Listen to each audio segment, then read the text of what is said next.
Role Vasantji, तुम्ही आता प्रकाश आंबेडकर यांना भेटलात, जाताना तुम्ही म्हणालात की मला लढायचंच आहे. काय तुमचं बोलणं झालं, पाठिंबा मिळालाय, नेमकं काय? मी पुणे लोकसभेची निवडणूक लढणार हे 100% आहे. उलट मी माझं नशीब समजतो की मला वंचित बहुजन आघाडीचे सर्वे आंबेडकर साहेब यांनी मला इकडे बोलवलं आणि मला एवढा वेळ त्यांनी दिलाय आणि या वेळेमधून अतिशय चांगल्या प्रकारची चर्चा झालेली आहे. येणाऱ्या 1-2 दिवसामध्ये ज्या स्तरावरती चर्चा व्हायच्यात मोठ्या, आज माझा पहिलाच दिवस आहे. आम्ही पहिल्यांदाच चर्चेला आलोय. अजून पुणे लोकसभेची निवडणूक ही 4थ्या टप्प्यामधली आहे, ती खूप लांब आहे. त्यामुळं मला वाटतं की ज्या चर्चा आमच्या झाली आहे ती अतिशय पॉझिटिव्ह झालेली आहे आणि त्याच्यामध्ये जे काही पुढचे मार्ग असतील, पुढचा कशा प्रकारे मार्गक्रमण होईल तो येणाऱ्या 2-4 दिवसामध्ये सगळं कळेल. चर्चा सकारात्मक दृष्टीनं सुरू झालेली आहे असं म्हणायला हरकत नाही? नक्कीच 100% सकारात्मक दृष्ट्या चर्चा झालेली आहे आणि त्याचं फलित हे पुणे लोकसभेचा खासदार हा या सगळ्या विचारातून होईल याची मला पूर्ण खात्री आहे. उमेदवार असतील का पुण्यात? आता ते साहेब भविष्यामध्ये त्याच्या बाबतीमध्ये जो काही निर्णय असेल तो साहेब घेतील आणि येणाऱ्या 2-3 दिवसामध्ये त्याच्यामध्ये भूमिका साहेब जाहीर करतील. तुम्ही वंचितमध्ये प्रवेश घेणार आहात की पाठिंबा घेणार आहात? मी त्या बाबतीमध्ये आता मी फक्त पहिल्यांदा चर्चेला आलेलो आहे. आजची चर्चा ही सकारात्मक झालेली आहे आणि त्यामुळे मला वाटतं येणाऱ्या 2-3 दिवसामध्ये या बाबतीमध्ये निर्णय काय तो होईल. एक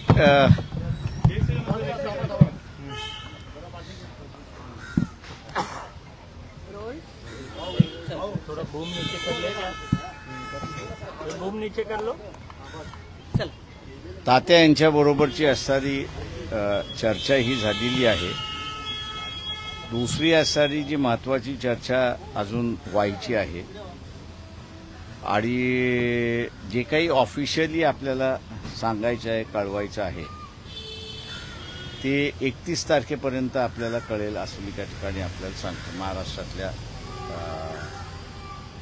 नव्या राजकारणाची सुरुवात कशी होईल आणि ते कोण कोण करणार आहेत, त्या सगळ्या याच्या संदर्भातलं असणारं जे आहे ते अधिकृतरित्याने 31 तारखेपर्यंत किंवा 1 तारखेपर्यंत आपल्या सगळ्यांपुढे मांडल्या जाईल.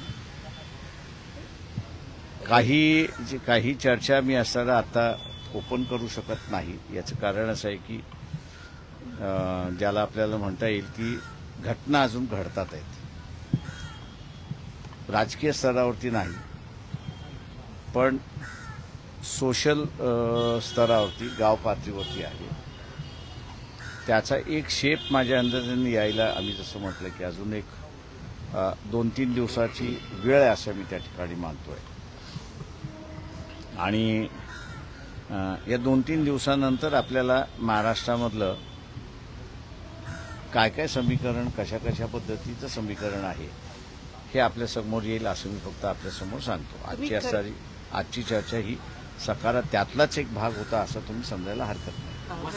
पुण्यातून इच्छुक आहेत परंतु पुण्यातून अभिजित वैद्य यांना उमेदवारी देण्याबाबत आपण मी जसं म्हणालो की आपल्याला एक 2-4 दिवसामध्ये जे काही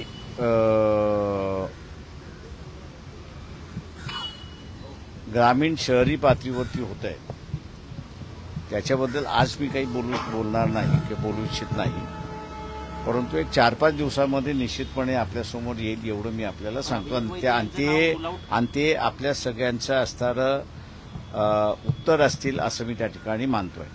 खरं तर तुम्ही अजून कुठल्या असं तिसरी आघाडी उभारतोय किंवा असं काही म्हटलेलं नसलं तरी जवळपास चित्र तशीच दिसत आहेत. वेगवेगळ्या संघटनांची छोटे मोठे अपक्ष किंवा जे लढू इच्छितात म्हणजे वसंतजींसारखे ते सगळे येऊन तुम्हाला भेटतायत, चर्चा होती आहे.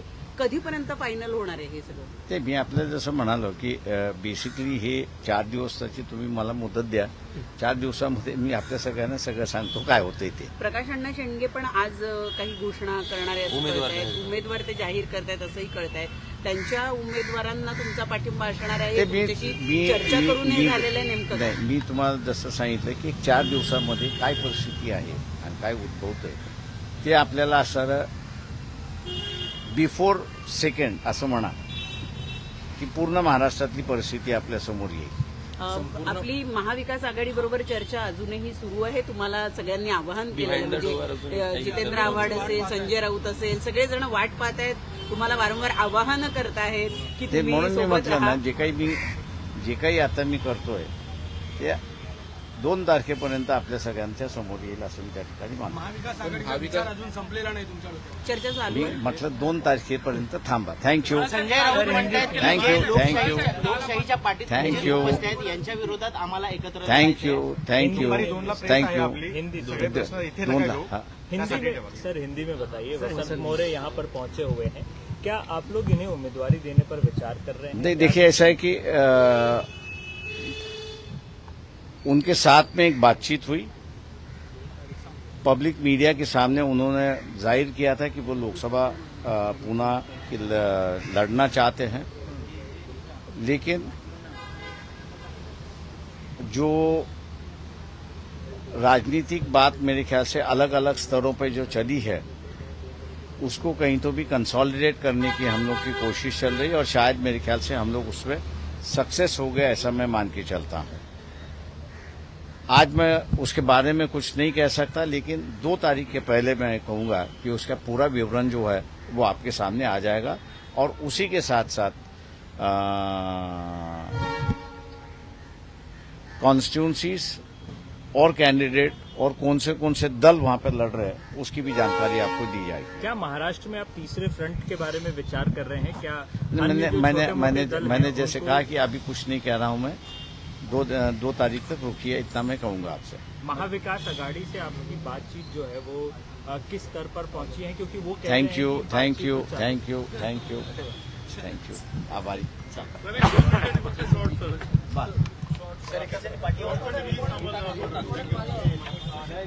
पुढारी आहे.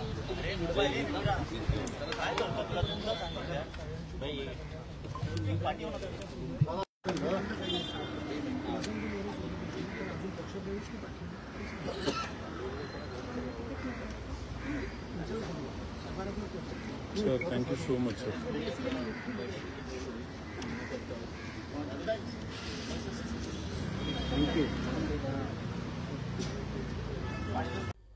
आमची व्हिडिओ बातमी आवडल्यास लाईक, शेअर आणि समांतर चॅनलला सबस्क्राईब करायला विसरू नका.